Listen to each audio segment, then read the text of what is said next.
Hello again, I'm Tripp Rogers, and this is Tripp's Take.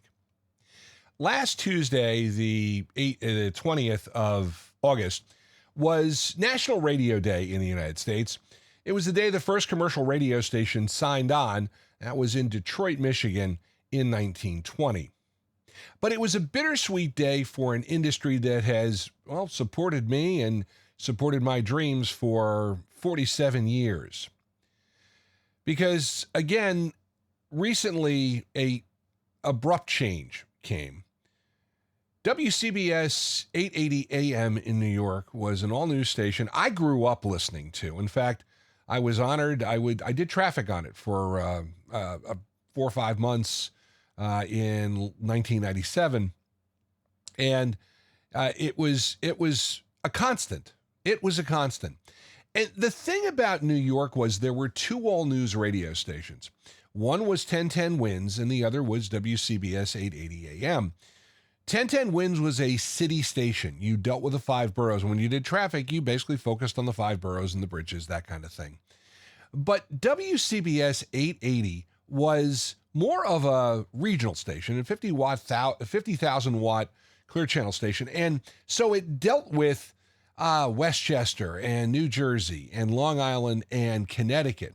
And I remember distinctly that you had certain times you had to do reports and cover certain areas for WCBS. 1010 WINS you didn't have to because it was just you're focusing on the 5 boroughs. But that was the interesting part about working and doing traffic. And as a whole, that's a whole nother show. But anyhow, unfortunately, WCBS 880 AM has become a victim of the cost of doing business.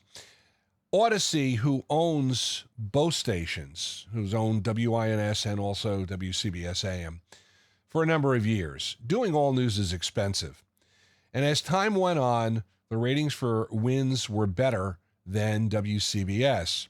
Of course, one of the things that kind of made that even worse was when 1010 WINS started simulcasting on 92.3 FM in the New York area. So the ratings were much better because of their reach and because they were on FM. And let's be realistic, a lot of folks don't know the AM band exists, especially the younger generation. So it was kind of shocking when it was announced that WCBS 880 AM would cease its operations. And instead, on the 880 frequency, you would hear ESPN Radio. Now, ESPN Radio is another radio station I worked for. Now, it was on 1050 originally, but 12 years ago, they made a deal to go on FM, and they were at 98.7.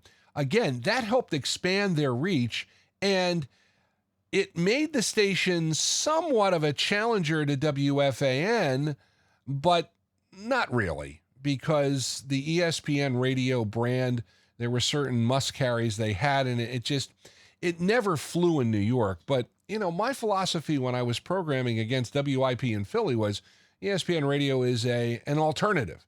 That's what we are. And we try to give that to people, is give them that alternative. The problem, though, is ESPN had said they were going to stop their, they had a lease on the frequency of 98.7, never bought the frequency.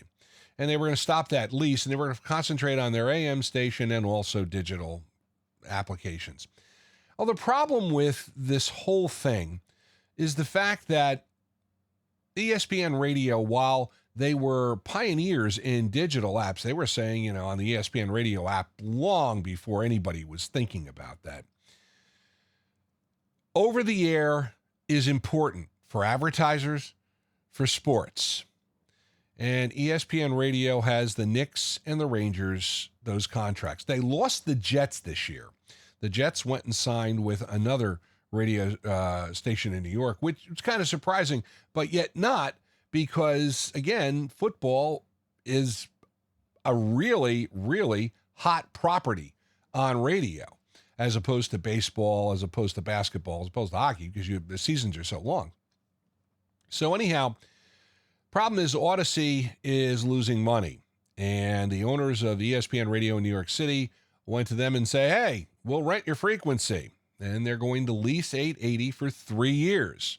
That is money that Odyssey can save And it also means they don't have to support their news format. I mean, the news format is a very expensive format to run because you have to have bodies to do it, as opposed to music stations, where you don't have to have that many people, to do it. You can get by with minimal staffing. But news, you have to have somebody. You got to have reporters on the street. You got to have anchors, and the news never stops. So you can't just sit there and just automate the station from midnight to 6. It just doesn't work. So Odyssey gets some money, and unfortunately, a historic broadcasting format goes down the tubes. I'm saddened by that. I'm saddened because I know a few people who lost their jobs because of this. But that's the way radio goes these days. It's funny because another station in Boston announced this week that they were going to go away, and their frequency has been leased by Bloomberg Radio. So they're going to be on in Boston and giving them a signal that would cover Boston. Again, radio industry is, advertising's tough and it's in the dumps, but these two things can't be good for the future of radio. Although radio is there when you have issues. And of course, we mentioned the fact that we just had a hurricane come through Savannah, and we had a lot of people listening to us because we were their friend and we kept them company during those long hours of the floods and that kind of thing. I mean, radio has been great to me. But on this National Radio Day, I couldn't help but thinking it was very bittersweet. And I'll continue to think that. I just hope the future will change and we won't see this. But then again, people aren't listening to radio like they used to. And again, there are a lot of choices. I thought there was a great comment by my buddy Dolph on the Steve Novotny show, Novotny Now, on River Talk in Wheeling, West Virginia, when he said, when you came to Wheeling, 30 years ago, there were 10 outlets to advertise on. Now you've got 200 choices.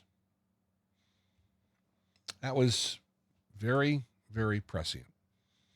And that is Tripp's Take for August the 22nd, 2022. Love to hear your comments and questions about my podcast. Just feel free to email trippsteak@gmail.com.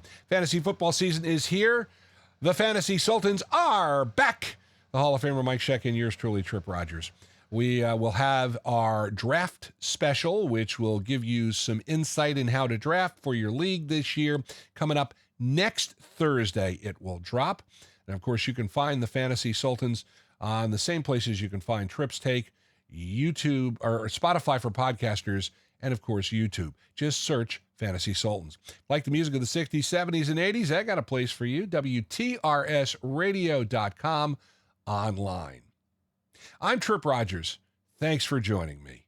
Make it a great one.